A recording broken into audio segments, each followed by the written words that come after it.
Good evening. Can you hear me? Okay, so I'm here this evening to share with you a few things from my journey, which has predominantly been me with my head in the clouds, but my feet planted firmly on the ground. Dreams. That's where everything begins. Every single one of us has had a dream. I had one just like you. My dream was to sing. I think that dreams are the most powerful things that propel us into a promising future. They have the power to inspire us to move mountains to achieve our dreams. They have the power to instill passion and true zest of life in us. Dreams make us feel alive. Some of us, like I said, were born with our head in the clouds. I'm the first one. Not something that we should be judged on, but unfortunately in this country, when you spoke about the education system, we are judged on being dreamers. We're often told that we're dreaming our lives away. We're often told that, you have to keep in touch with reality. We're often told, like I was so many times in my childhood, earth calling Vasundara. So from an early age, I think I showed everybody that I'm a dreamer. And I showed a little bit of promise in what became my field in life, which is music. Of course, my family, which was very musically inclined, was extremely happy to see that I was showing promise. They put me instantly into Hindustaani classical music training, which for me, unfortunately or fortunately, happened right at home. My grandmother was my first guru, and it was torture. I couldn't love her like a grandmother. I had to look at her like a teacher, and she had to be strict with me, and it got complicated. Anyway, the journey had begun. The seeds of the dream were being sown, and I knew at that point that music was going to be a given in my life. And for my family, music being given in one's life means it's going to be a hobby, you're going to have a real job, and you're probably going to find your release from your real job in your passion, that's music. Somewhere down the line, that didn't necessarily happen. I was not going to make it easy for them.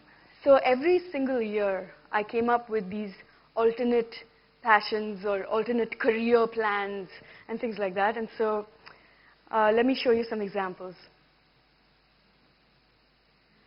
One year I wanted to be a chef. One year I wanted to be a nun. One year I wanted to be an archaeologist.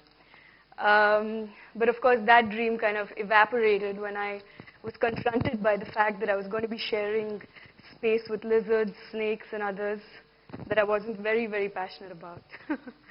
One year I wanted to be a genetic engineer, well,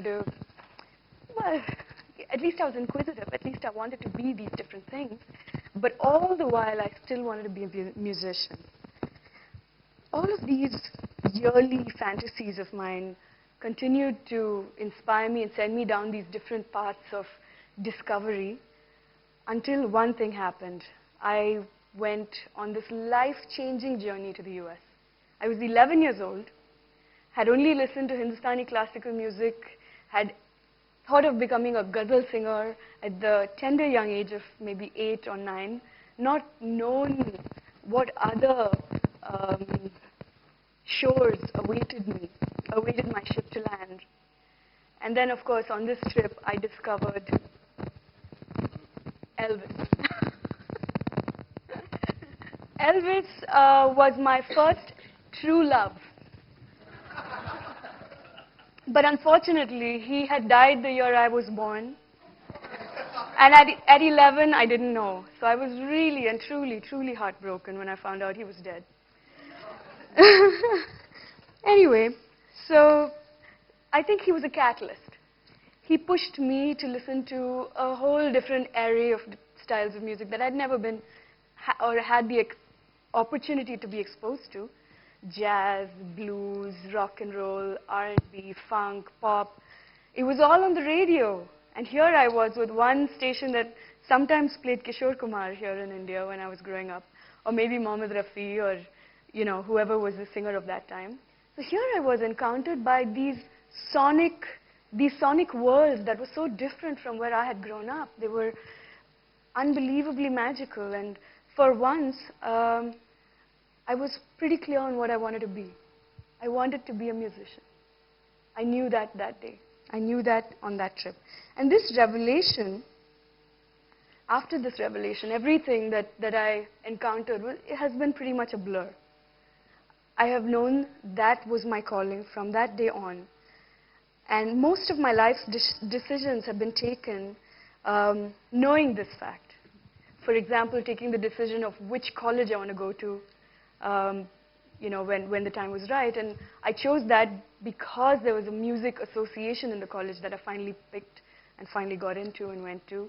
This was also a college where, they focused a lot on personality development. They focused on who you're going to be, the individual, and not just the book that you're going to read. I also chose the subjects that I was going to major in, math, economics, statistics, thinking that they might allow me a little time for music. But most of the time that I spent away from my studies were spent either listening to, learning, or discovering music. That was it. That was what I wanted, and that was pretty clear. So when crunch time came, I found myself ready. Somewhere, something was not allowing me to remain in an extended state of suspended reality. I was having lucid dreams. Quite contrary to being the dreamer with your head in the clouds, not knowing where you're going, maybe being a wanderer with no destination, I found that I was a dreamer with one. I found that I knew what I wanted, and I found myself instinctively going after it in a logical, planned manner, wanting to achieve it. Gloria Steinem says, dreaming, after all, is a form of planning. It doesn't ring true to anyone more real about how this whole thing has happened, like myself. Even the decision to accept a lot of amazing opportunities that came my way, whether they were, in the field of music itself directly, or whether they were in the field of acting, they all seemed to make sense because I had a one-point program, and that was my music. It was opening doors for me. Luck and fate were handing me opportunities, and I was backing them up with substance. The entire time being aware of the reality that surrounds popularity. Gravity. What goes up will come down, and maybe will go up again. I've always been described, I've always described my time as an actress as a roller coaster ride.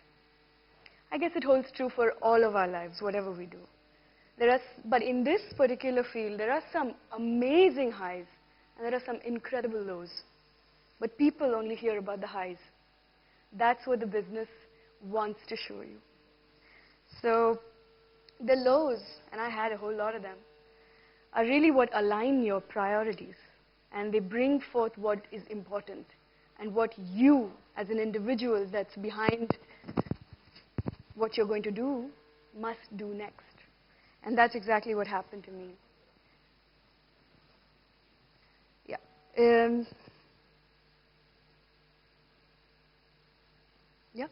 That's what happened to me. It helped me align my priorities and see through the mirages that were surrounding me. And believe me, you're surrounded by people that are talking about this make-believe world.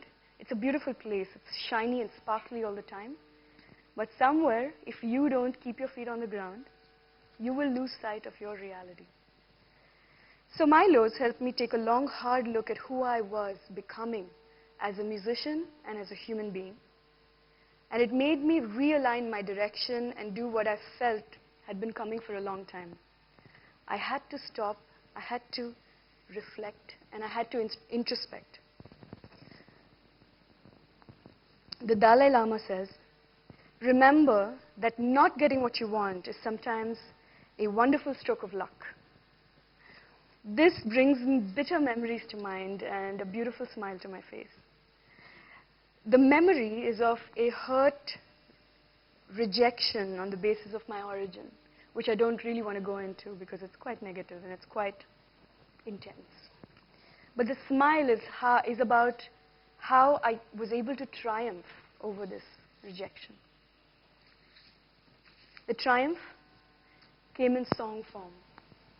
So in closing, I'd like to say, to dream is important, to keep it real is more important.